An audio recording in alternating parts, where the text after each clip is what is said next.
So we are sitting here in the midst of Satan setting up his system for this 7 years. We are sitting here and we are watching it happen. We're just getting an idea for the size of these boxes. What could these boxes be used for? Well, they're called casket liners. And that's an interesting term, isn't it?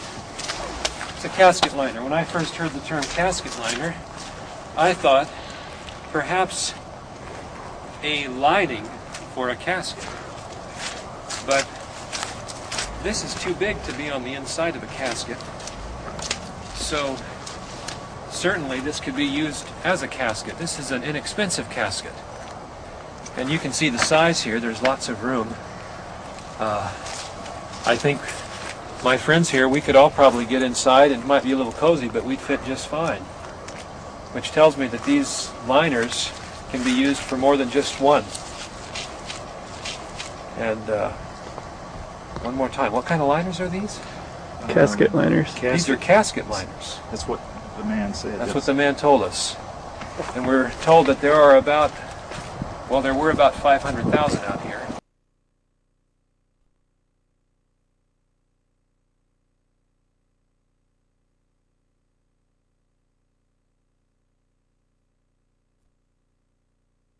God has granted that he will have 7 years of this history and time to do the things that he wants to do.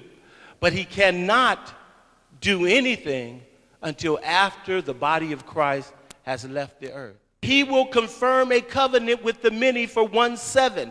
And during that 7-year period, his idea is he's got to bring the whole world under the control of Satan.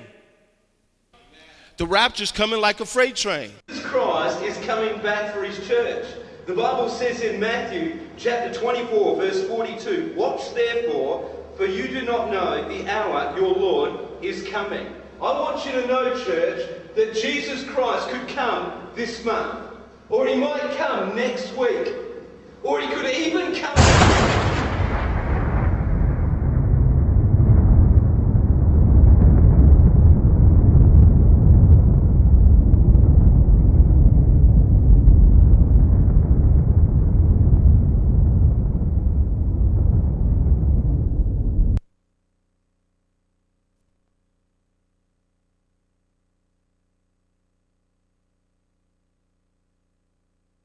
If you don't have Christ and you leave this world without Jesus, you have wrote your own ticket.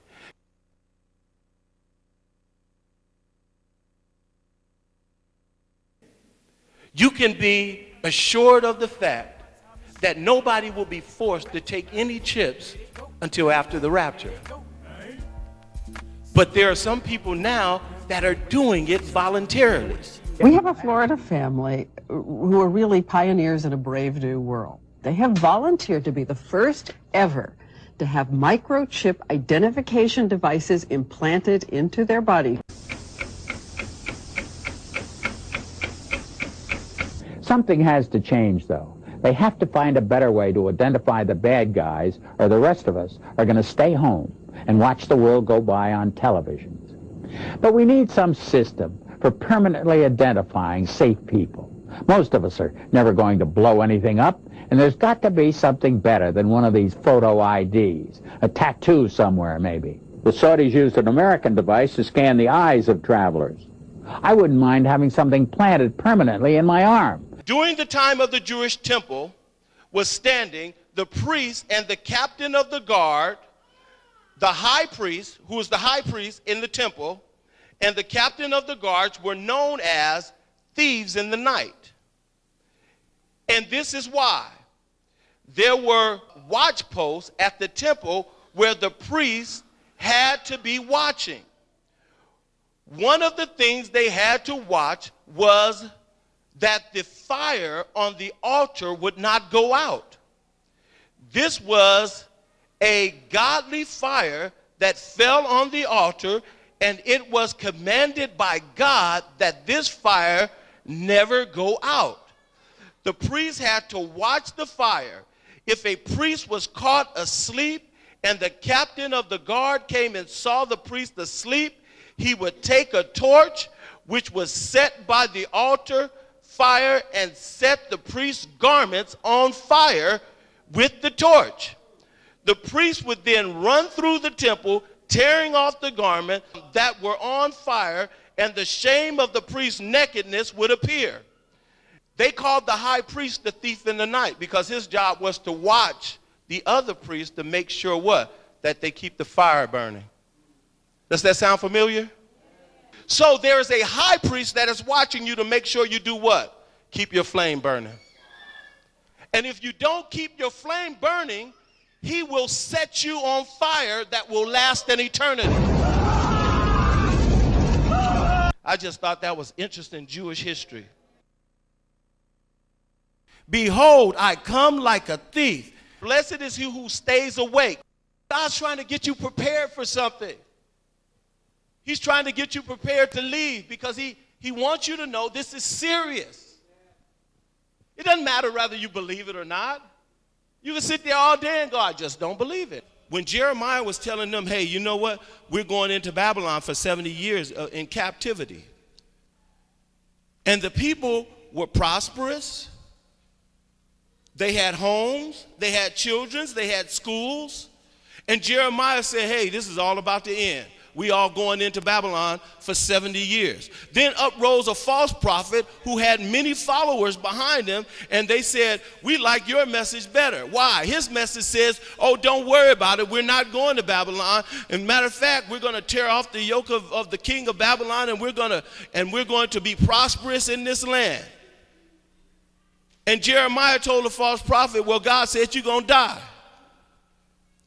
Why? Because you're telling people a lie. You're setting them up. You got them thinking about something that God does not have ready for them. Out of fear, you don't want to tell people the truth.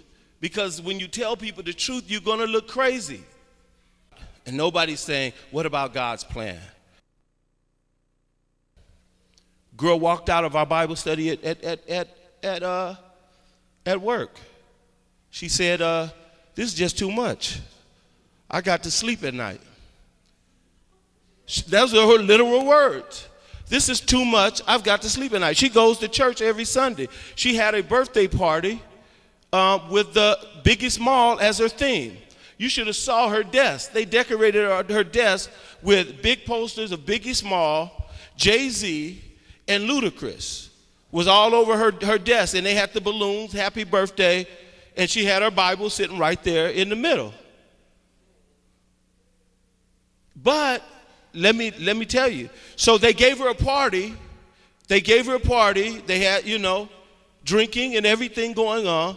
And then when they came back from the party, they said, thank you. She sent the email, thank you, everybody, for the party. If I got a little drunk, I wasn't myself. But I really thank you for giving the party. Then after that, less than 2 hours later, they emailed me a Christian email. You know how you get them, do this and God will bless you. Those witchcraft, sitting there to 50 more people and to help them practice witchcraft too. I'm not here to play church. I'm here to tell people the truth about Jesus and about a true relationship with God, because God should affect your behavior. And if God is not affecting your behavior, you have to examine yourself, because God never told me to examine you.